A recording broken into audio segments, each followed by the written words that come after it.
Sud Radio. Ça va mieux en le disant. Jean Dorido. Bonjour Jean. Bonjour Jean-Marie, bonjour à tous. Docteur en psychologie, fondateur de l'application Zenfi. Pourquoi un conflit si loin déclenche autant d'émotions en France? Pourquoi autant de solidarité, de commisération pour toutes les victimes? Pourquoi ce conflit plus qu'un autre? Comment le psychologue explique ce qui se passe, le rapport entre la France et le conflit au Proche-Orient? Alors d'abord, tout conflit vient nous chercher, nous interpeller dans notre humanité. Il est important de rappeler que les êtres humains sont des mammifères, sociaux qui sont doués d'empathie. Les neurosciences ont même démontré assez récemment qu'il y a dans le cerveau de l'être humain ce qu'on appelle des neurones miroirs. Et ces neurones miroirs, précisément, sont là pour, en réalité, nous permettre de ressentir ce qu'un autre être humain peut vivre, notamment dans la douleur, dans la souffrance. Et la psychologie évolutionniste, la psychologie darwinienne, envisage que précisément l'apparition de ces neurones miroirs dans l'évolution de notre espèce, elle a été justement nécessaire pour permettre à l'humanité de survivre en réalité. S'il n'y a pas d'empathie, il ne peut pas y avoir de survie. Et c'est cette raison, c'est en tout cas pour cette raison que tous les conflits nous interpellent. Et puis, oui, c'est un fait, vous l'avez dit, Jean-Marie, pour différentes raisons, ce conflit-là particulièrement bouleverse les Français. Alors d'accord Jean, mais vous l'avez dit justement, cette empathie en l'occurrence, elle est parfois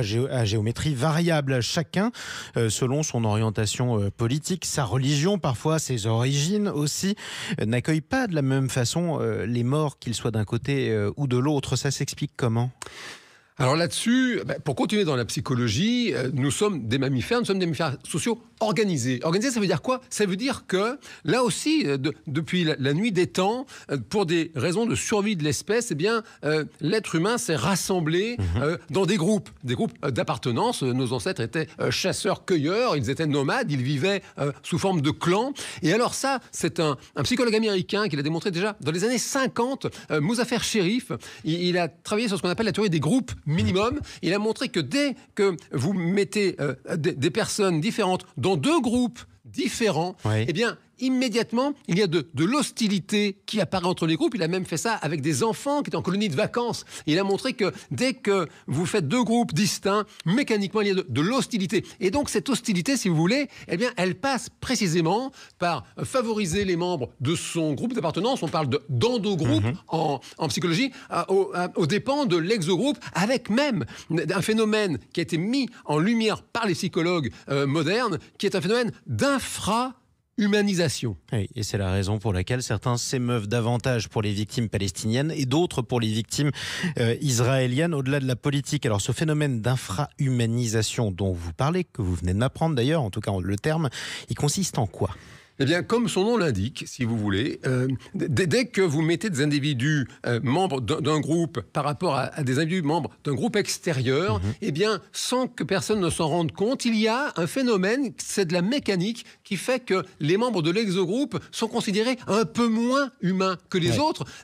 Très très loin du conflit israélo-palestinien, des expérimentations ont été faites en Belgique, avec des groupes de Belges francophones et des groupes de Belges néerlandophones. Et pourtant c'est juste à côté. Oui, ils vivent ensemble. Et quand vous racontez à des sujets d'expérimentaux une histoire, quelqu'un vit une épreuve très difficile, la perte d'un proche, vous demandez quelles sont les émotions que la personne ressent. Il y a des émotions qui sont purement humaines.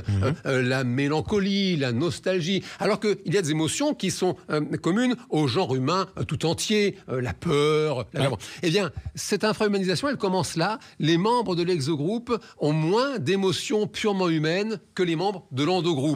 Ça, c'est le début de la fin, si j'ose dire. Et puis, bien sûr, à l'extrémité, vous avez des personnes qui ne vont pas s'émouvoir de la souffrance des membres de l'exogroupe. Ça explique la froideur des uns envers la souffrance des autres. Donc, toujours du point de vue de la psychologie, Jean, est-ce qu'il est possible que telles hostilités manifestes évoluent positivement? En gros, est-ce que ça peut s'arranger? Écoutez, bien sûr qu'une des formations professionnelles, en tant que psychologue, on a envie d'être optimiste. L'être humain est plein de surprises.